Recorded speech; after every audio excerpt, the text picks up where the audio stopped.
Take a breath. That's something we often forget to do when emotions are running high. Who do I vote for? What should I buy? What's going to happen next? All of these questions are being exploited in our information space to get us to do something. Good evening, my name is Maja Mazurkiewicz and welcome to the Anatomy of Disinformation. Fear and stress are the currencies of the attention economy. It exploits our need for authority figures and intense emotions, and our inherent need to identify our enemies. And that applies to elections too, because campaigners know that we often vote with our hearts, not our heads.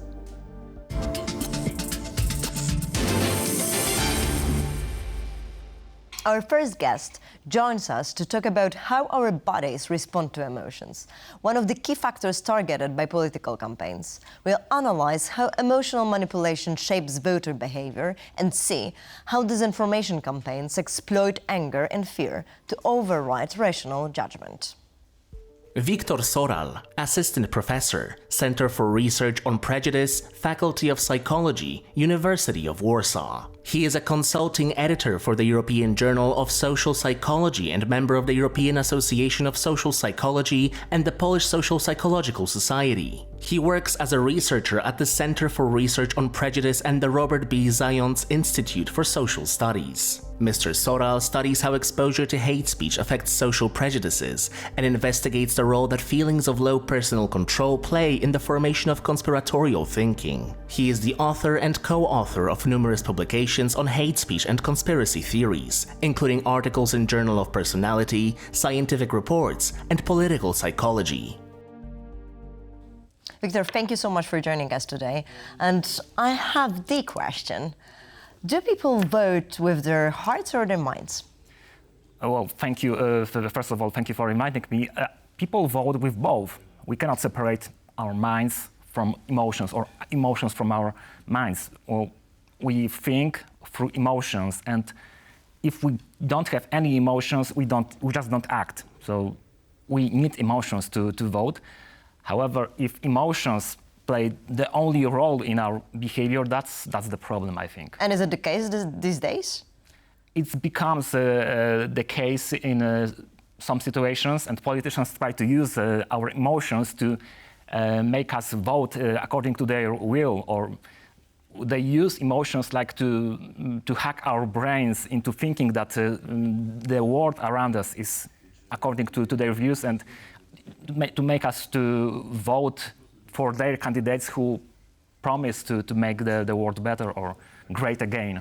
And have you seen those negative emotions in the recent campaigns? Sure. So any campaigns, actually, not only in Poland but also in the United States, are based on emotions. And what are the strongest ones that are used there?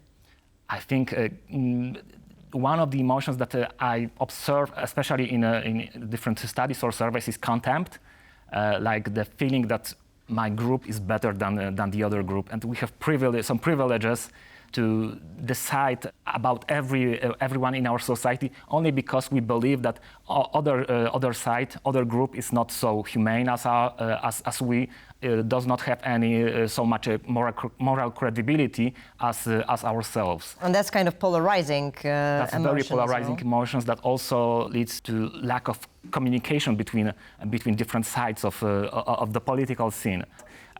For a long time, the question of migration, refugees, and other things were important part of the political narrative. So, actually, playing on fear or threat by refugees, by those who are viewed as others, who may come to Poland and somehow destroy our society. Us versus them.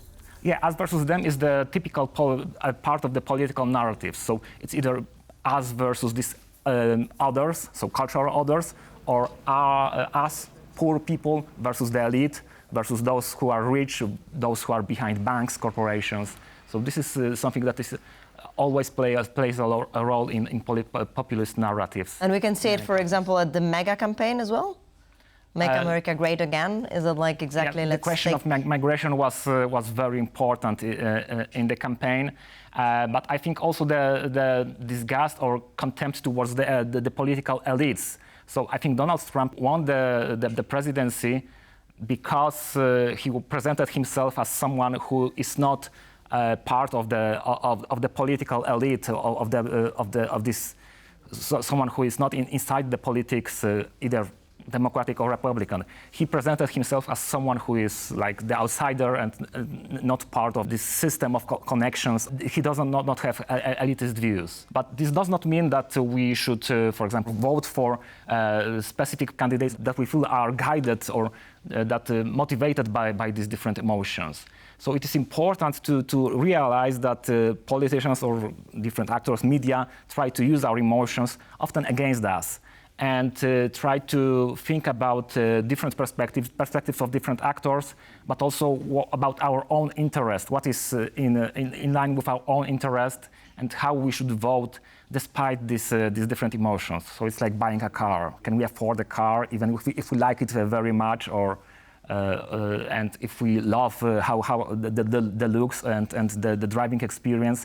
If we cannot afford for this car, it is not reasonable to vote for it, to buy it, or it is not reasonable to vote for someone who will work against our own interest. And is it the feeling of the security and safety a natural state for a human, or we rather kind of all the time want to have something, I don't know, bigger, better? We want to be secure, we want to be stable, but we don't want to be bored. Artificial intelligence is coming to the sphere. The world is changing, and there is a lot of discussion that perhaps our work week will be a 4-day week. We'll see. We don't know anything about how the future will look like with AI, but like if we look back to 20 years ago, we also were unsecure about how internet world will look like and whether it will be better or worse. We should try to perhaps abstain from making decisions or try to engaging too much emotionally into these situations, because for now we cannot logically deduce what will happen in the next few years, whether we will have jobs or whether AI will take place of our roles. So I think it's too early to say anything right now about it. And the last question: how long does emotion last? Oh, that depends. Depends on whether there is some mechanism that triggers the emotions.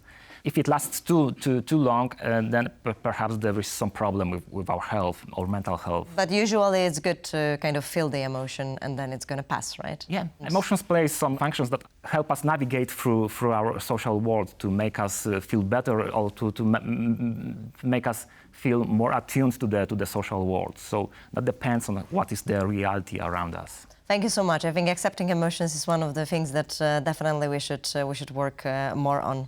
Thank you so much for joining us. During the first round of Poland's presidential election, foreign actors tried to manipulate public opinion. A Belarusian state radio and a Nigerian sports site turned political overnight. These are not isolated incidents, but part of a broader trend. Here's how experts uncovered these influence operations.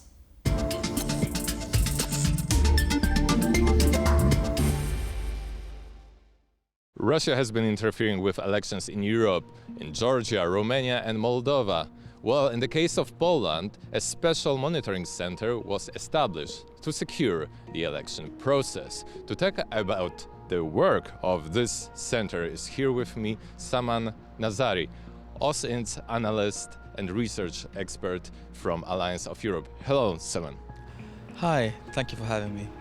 So what did the work of this monitoring center look like? Could you elaborate on this?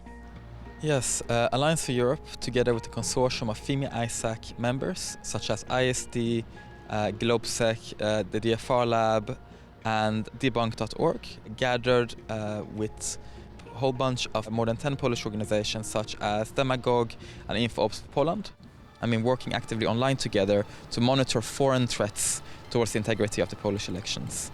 We have been doing so through the Counter Disinformation Network, which is a collaborative infrastructure that enables this type of large-scale collaborations. Through this process now, for the last week of the elections, ahead of the elections, we have now come to Warsaw, working together in the same room, writing cases, analyzing cases together and doing monitoring. What my colleague here will be talking about is an influence operation run by the Belarusian state.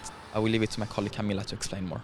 The international radio Belarus has been operating in Poland for quite some time, and it's mostly been tasked with promoting misleading information about Poland and the issues that relate to Polish society broadly. It was surprising for us also to see that despite its being branded as an international Belarusian radio, it actually is gaining traction in Poland.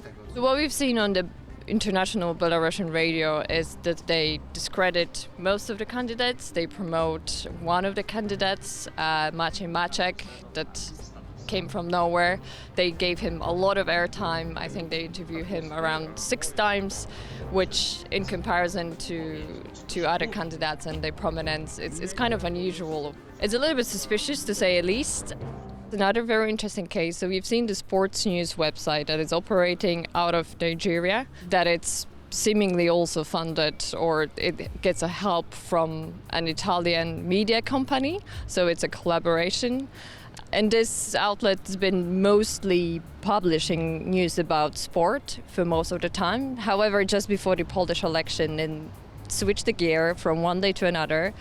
And instead of publishing things about football or basketball, they started publishing things that are seemingly misleading again, or just blatantly untrue about Polish elections. It's probably done for money. So it can be just the case of someone who runs a website and from one day to another they see this low-hanging fruit election in some country and they use it in order to gain clicks.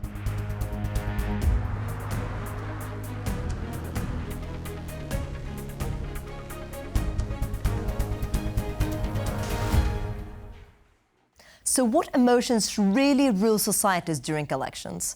Moldova is currently in between votes, in a year when its society has been hugely affected by disinformation and influence operations, trying to swing the vote.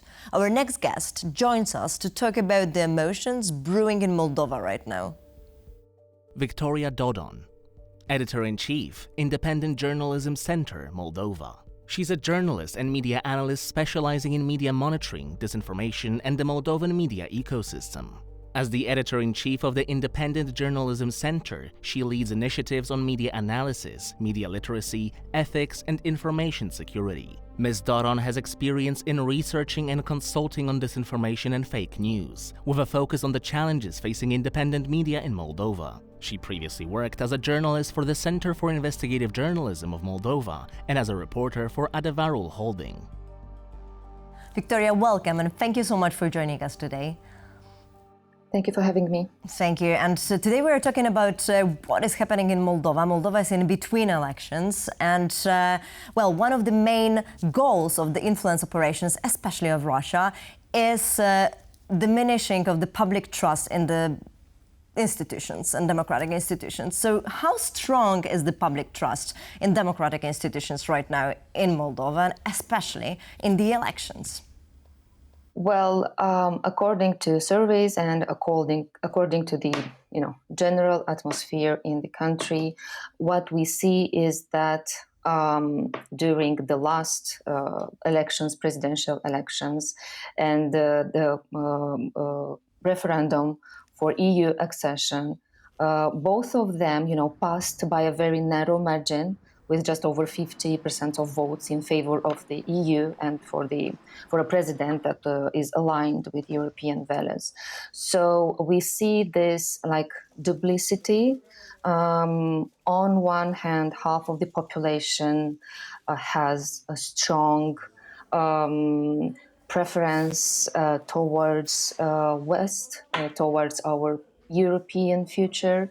On the other hand, there is a half of the population which is not supporting this pro-EU road, the road towards the integration to the EU.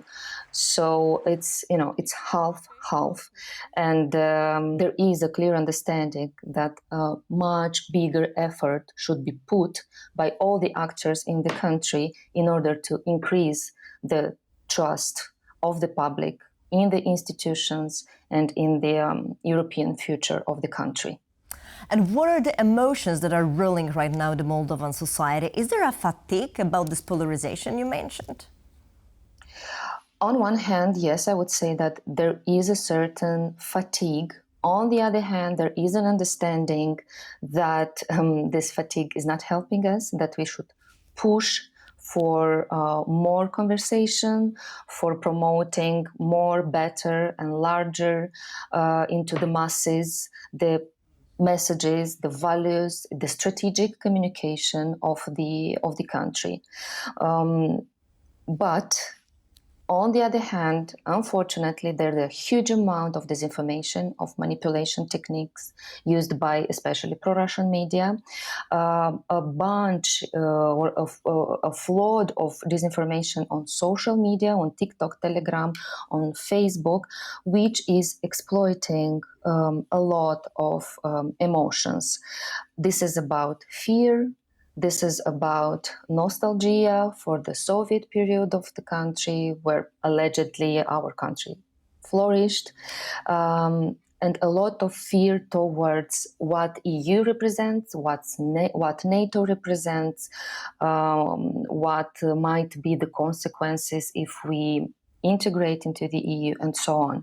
I can list or I can provide some examples of narratives that are hugely promoted and Sure, please do, yeah. and show this exploitation of emotions. The most recently, what we've seen is, for instance, about alleged intentions to unfreeze the Transnistrian conflict. We've seen messages that Ukraine is like preparing for Moldova to play kind of a last role in the negotiations with Moscow, and for this, the Transnistrian issue must be unfreeze, which means, of course, war. And then that the farmlands are going to be sold to foreigners if we become member of the EU. So basically all those narratives are based on fear, right? Are also political parties following those narratives? Or is there also another emotion? Is there a hope visible in the campaign? Well, there is always, a ray of hope, but we can't measure that. And we can't prove that by, like statistics or some data. This is why it's difficult for me to say that hope prevails. That's the nature of that. That's the human nature to hope that, for instance, in the upcoming elections, the pro-European parties will get as much seats in the parliament as possible. But there are no narratives based on hope that you can see. No, I would say that the balance increase more for this narratives exploiting fear, and especially when it comes to NATO. NATO is portrayed, as war, that people will die if we become member of NATO. The war will start. We've seen also narratives about the Third World War, which will,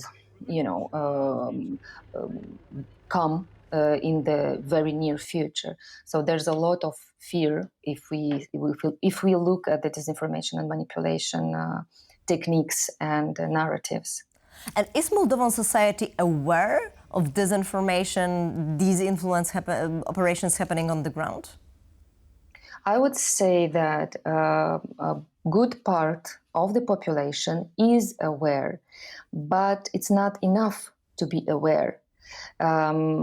What you're doing next, because surveys show that again about half of the population understand what is that propaganda or what is that disinformation, and who operates with them, but still the level of resilience, of media literacy, of strategic communication as a state in order to debunk and to combat this disinformation is not at the highest level, let's say. But do you think that there was improvement since last year? Because last year Moldova was flooded by those kind of tactics. Yes, we've seen some improvements. on one hand, the Moldovan authorities have implemented some measures like suspending licenses of TV channels and of dozens of websites which were posing a threat to state information security. In addition, some legal sanctions have been imposed for disinformation for TV and radio stations. And of course, the disinformation on TV, which is one of the most important sources of information in Moldova, diminished. But still, this content migrated to the online presence. And when it comes to online, it's much more difficult to implement, regulations to control and to stop the disinformation. Besides that, Moldova created this Center for Strategic Communication, which again is another important step.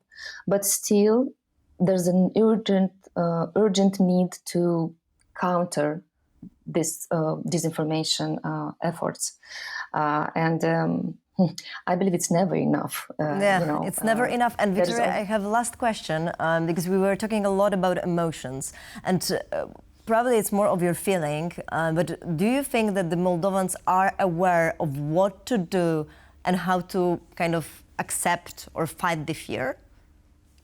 Is the psychological issue and the well-being something that is in the information space in Moldova? Usually when we speak about democracies which are still, not very well consolidated, when we speak about countries with a lot of economical problems and, daily problems, citizens will think mainly or mostly, or at the most instance, they will think about their daily struggles. And then about some, abstract issues like fighting disinformation, like being more educated, and so on.